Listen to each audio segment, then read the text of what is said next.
you're still here. Then you must be ready for a story, a strange one. The kind that makes your pulse quicken and your assumptions unravel. A story about rediscovery and the unexpected places it can take you. It was a quiet Thursday evening. The house sat in an unusual hush, as if it were holding its breath. I had grown used to the rhythm. Caleb would knock at 6 p.m. sharp. Tom would retreat to his favorite armchair, legs crossed, a book or newspaper in hand. And I would let myself disappear into sensation, into longing, into someone else's gaze. But that night, the knock never came. I sat at the edge of the bed, phone in hand, thumb hovering over Caleb's name. I didn't press send. Maybe this was it. Maybe Tom had tired of this twisted arrangement, this silent agreement we never fully discussed. The thought unsettled me more than I wanted to admit. It had been a month since Caleb and I first began, and in that time, Tom watched Toei silent, always composed, like an audience of one to some private, unspeakable theater. I thought I'd feel ashamed. I didn't. Strangely, his presence only deepened the experience. With Caleb, I felt awake, seen alive in ways I hadn't in years. He looked at me like I was still worth desiring. Tom never said much, but I saw it, the flicker in his eyes. Like this was what he wanted all along, for me to rediscover joy, just not with him. And maybe, for a while, that had been enough. Then came the knock. It startled me. I turned to Tom, still lounging in his chair reading. He looked up, calm as ever, a slight smirk ghosting his lips, expecting someone. He asked. My pulse quickened. I hoped it was Caleb. I needed that familiarity, that safety. But when I opened the door, it wasn't him. The man standing there was younger, mid-20s at most. Dark skin, striking eyes, and a confidence that didn't feel forced. Hi, I stammered, my hand tightening on the doorframe. You're Olivia, he asked. I nodded slowly, thrown. Tom didn't mention anyone else. He said I'd be welcome, he replied, calm and sure. Behind me, Tom's voice drifted down the hallway. Well, are you going to leave him standing there? Or I turned, staring at him in disbelief. What is this? I asked. Tom's smile was maddeningly unreadable. Just a little variety. Thought you might enjoy the surprise. I looked back at the stranger. My mind raced. I didn't even know his name. This wasn't what I expected. Caleb was supposed to be here, the man I'd slowly begun to trust. To crave. Can I come in? The young man asked, voice low and unhurried. I hesitated. There was something familiar in his expressions, something that mirrored the look Caleb gave me the first time. Steady, unshaken, curious, without fully understanding why. I stepped aside and let him in. He introduced himself as Noah. He moved through this space like it was already his, comfortable, assured.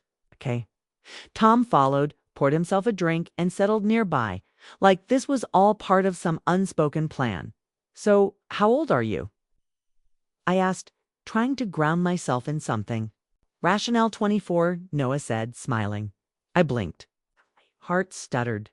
I wasn't sure how I felt, drawn in, unnerved, intrigued. He's so young, I murmured to Tom. That's the point, he replied without looking up. To keep things interesting, Noah stood, walked toward me slowly. Taller than Caleb, different energy, calm, watchful. When he reached out and took my hand, I expected arrogance or pressure. But all I felt was patience. You don't have to, he said, voice soft. Only if you want to. 'Twas a choice. I could retreat. Pretend this was too much. Return to whatever I'd been before Caleb cracked something open. But something inside me had shifted. Stay, I whispered. Noah smiled, warm, easy. Good choice. We sat together on the couch, just talking. Nothing urgent, nothing expected. He made space for silence, for breath, for the strange, thrilling in-between. And as the night unfolded like a quiet dream, I let myself relax. Let myself remember that desire can wear many faces. that rediscovery isn't always about one person. Sometimes it's about the pieces of yourself that come back to life. It's when you least expect it. And in that moment, for the first time in a long time, I didn't look back. Tom remained in his usual spot, serving us with that same quiet fascination. As if this were all part of a grand experiment he was conducting. Perhaps it was. The following week, with Noah, brought a shift. It was no longer merely about the thrill, but something deeper, more intricate. As eventing descended, his presence settled into a familiar rhythm, soothing in a manner I had not anticipated. He never hurried, and even as Tom lingered quietly in the corner, his detached fascinationally deepened my sense of escape. In Noah's company, the world around me began to fade. A dangerous intoxication that stirred within me. I found myself contemplating the possibility that perhaps I had stumbled upon a semblance of balance, something I could embrace, at least for the moment. But then, as the clock struck 6, the knock on the door shattered that fragile tranquility, as it always had. I presumed it was no one's more. As predictable as the ticking off a clock, I opened the door and my breath caught in my throat. There stood Caleb, a familiar smirk playing on his lips, as if no time had passed since our last encounter. But he wasn't alone. Behind him stood Noah, exuding his usual relaxed confidence. Beside Noah was Athard Man, a stranger with short blondie hair, striking blue eyes, and a smug grin. God, he was handsome. I gripped the doorframe to steady myself, my mind racing to make sense of what I was seeing. Olivia Caleb greeted me with a smoothness that wrapped around his calm, familiar voice. Miss me. Before I could muster a reply, Tom emerged from behind me, his hand casually resting on my shoulder. There was an unmistakable edge to his voice as he spoke. Don't leave the mouth out there, Olivia. Invite them in. My pulse thundered in my ears, rendering me momentarily mobile. What's going on? He whispered the words, barely escaping my lips. Caleb's smile broadened, though a flicker of something darker danced in his expression. We thought we'd surprise you. Noah leaned in slightly, his voice low and conspiratorial, low and warm. I thought perhaps you would appreciate some company. I had grown accustomed to Noah even beginning to carry for him in ways I wasn't ready to acknowledge. But now there were 3 of them. I turned to Tom, my voice barely steady. Did you plan this? He shrugged ironically as if it were the most ordinary thing imaginable. It's all part of the fun, Olivia. Isn't that what ya wanted? I stared at him and then at them, my mind racing with exhilaration. This was meant to be about finding passion, about reigniting something within me that I believed had vanished. Yet now it felt as though I was on the verge of an extraordinary adventure, poised at the precipice, ready to unfurl me wings and ascend. The exhilaration of the unknown surged through my veins, and he was eager to take the plunge. Caleb cleared his throat, pulling my focus back to the present. Can we come in, Arare? We just going to stand here all night? I stepped aside, a peculiar coursing through me, my stomach twisting as the 3 men crossed the threshold. Noah offered me a reassuring smile. A reassuring smile graced the face of the newcomer Ben as he introduced himself, flashing that smug green that sent a rush of warmth to my cheeks. Tom, ever the picture of calm, poured himself a drink, and I couldn't help but think, this could be. Olivia's voice echoed in me mind, urging me to just go with it. Just a week ago, I had been content with Noah, and now here I was in my own living room, confronted by 3 men who seemed far too at ease in my space. How do you know each other? I asked, my voice tinged with breathless anticipation. Noah shrugged casually, while Caleb's connections were hinted at, and the notion of our respective earsols lingered in the air. The word rolling off my tongue like a secret waiting to be unveiled. My tongue danced like a secret promise. Caleb leaned forward, resting his elbows on his knees. You seemed okay with me. And it figured you might want to mix things, Yupa. Little he was right.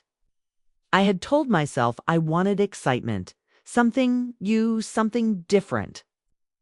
Now standing here, all I felt was a thrilling sense of possibility.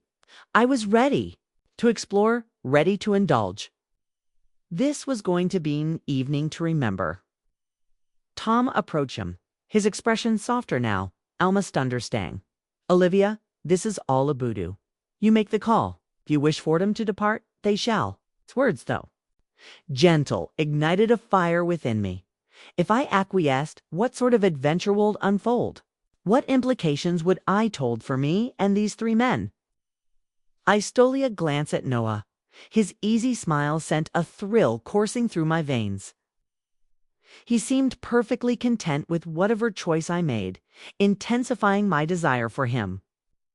I inhaled deeply, not to steady myself, but to relish the moment. Migazi danced between the three of them, Caleb, Noah, and Ben, and I felt that electric tension in the air, a familiar pull. That same exhilarating thrill that had initially drawn me to Caleb. My voice faltered not from nervousness, but from sheer anticipation. I wanted this. Caleb stood, closing the distance between us. You don't have to decide everything right now, he said, his voice low. We can take this one step at a time. Tom nodded from the corner, his voice calm and reassuring. Take your time, Olivia. No rush. It didn't feel like everything was rushing at me. Instead, it felt as though I was on the precipice of something profound. Something incredible awaited, beckoning us to dive in and explore unknown. The excitement hung in the air, thick with anticipation, and I could hardly contain my eagerness to see where evening would lead us. The silence stretched between us, charged with the premise of something exhilarating. Deep down, sensed that wait for unfolded next would alter the course of everything, and I was more than prepared for it. I locked eyes with Caleb, and a slow, eager smile blossomed on my face. His grin widened, mirroring my own excitement. He chuckled softly, fully aware that I was ready for this. Tom raised his glass in a silent toast, his gaze fixed on mine as if to convey a message. Welcome to the next chapter, Olivia. Let's make it unforgettable. And just like that, the evening commenced. The room hummed with unspoken tension as three of them stood there, creating a surreal moment where everything felt both wrong and right simultaneously. My pulse quickened, a blend of nervous energy and something tantalizingly closato excitement. You're in the driver's seat tonight, Olivia. Just enjoy Thurred. His voice encouraging, and I smiled, feeling a rush of confidence. Gentlemen, if you'll excuse me for a moment, I said, heading towards the door. I didn't elaborate, but the glance I gave them hinted at something worth waiting for. As I left the room, I could feel their eyes on me, curious and anticipatory. I entered my room and closed the door softly behind me, taking a moment to myself. I changed into something a bit more captivating, a dress that subtly hugged my figure and shimmered under the light designed to opaque their interest. Upon my return, the atmosphere in the room had shifted dramatically. Caleb's gaze was fixed on his intensity palpable, while Nua's smile broadened, exuding a sense from eyes. Ben, the newcomer, regarded me with a keen interest. Olivia, you look amazing, Caleb remarked, his tone gentle and welcoming. Noah chimed in with a low whistle. Girl, you're looking like a whole meal. You ain't nose-neck. Ben, attempting to maintain his composure, added, Yeah, you definitely know how to make an entrance. I smiled, relishing the attention. Thank you, gentlemen. I appreciate the compliment. Tom, ever the smooth talker, added an ice touch. I was ready, and I wanted this. The room was charged with anticipation, and I could feel Thethril coursing through my veins. Caleb stepped forward first, sensing me eagerness. Well, take it at your pace, he murmured, his voice soft. No approached next, his presence solid and comforting. Then there was Ben, watching gunned, waiting. His hand brushed mine, and he smiled, ready to explore this new dynamic. It began with small gestures, all feeling deliberate and patient. As if they waited for me to surrender, toth moment. And I felt the tension begin to dissolve, replaced by an unexpected sense of acceptance. Tom's steady presence in the corner, so calm and composed, served as a reminder Thathor was no turning back. This was upon, and in a peculiar way, it felt liberating. Caleb leaned in closer, asking if I was okay, and I nodded, excitement bubbling within me. It wasn't so surreal, so unlike anything I had ever envisioned. Ben's hand found its way to the small of my back, Heist's expression carrying a boyish charm, a blend of anticipation and wonder. Then nervousness and excitement coursed through me, a reflection of my own emotions. Noah chuckled softly behind, his voice low and warm. "Relax, Olivia. Let it happen," he urged. And so I surrendered to the moment, its timeless, its significance. Minutes blurred into hours, and the boundaries of me-bung began to dissolve, peeling back layers I hadn't known existed. I felt an exhilarating sense of power. Tom remained mostly silent, offering only the occasional nod of approval or a gentle murmur of encouragement. Strangely, his presence didn't unsettle him. Rather, it intensified the experience, rendering it even more surreal. The room descended into a comfortable silence, and a peculiar sense of peace enveloped me. Noah Brakeith's stillness first, his voice low and content. "You okay, Olivia?" I nodded too, exhausted to articulate a response. Caleb flashed a lazy grin. "Told dude, it'd be fun." Ben, still catching his breath, appeared to be grappling with a whirlwind of events that had just unfolded. That was wow. Tom finally stood, stretching his arms overhead. Well, I'd say that was a success. I offered him a weary smile, too drained to dispute the sentiment as they began to gather their things. As I reclined against the pillows, a sense of contentment washed over me, not merely from the experience but from a deeper appreciation of who I was. Uncertainty loomed over tomorrow, leaving me to ponder whether this was a fleeting moment or the dawn of something greater. Yet in that instant I felt liberated, and that was sufficient. Tom leaned closer, gently patting my shoulder. "Sleep well, Olivia," he murmured softly, and I was certain I would. I hope you enjoyed this journey with Olivia. For a story you're sedated with, you consider exploring more tales of self-discovery and unexpected paths. What new adventures await you? Thanks for listening.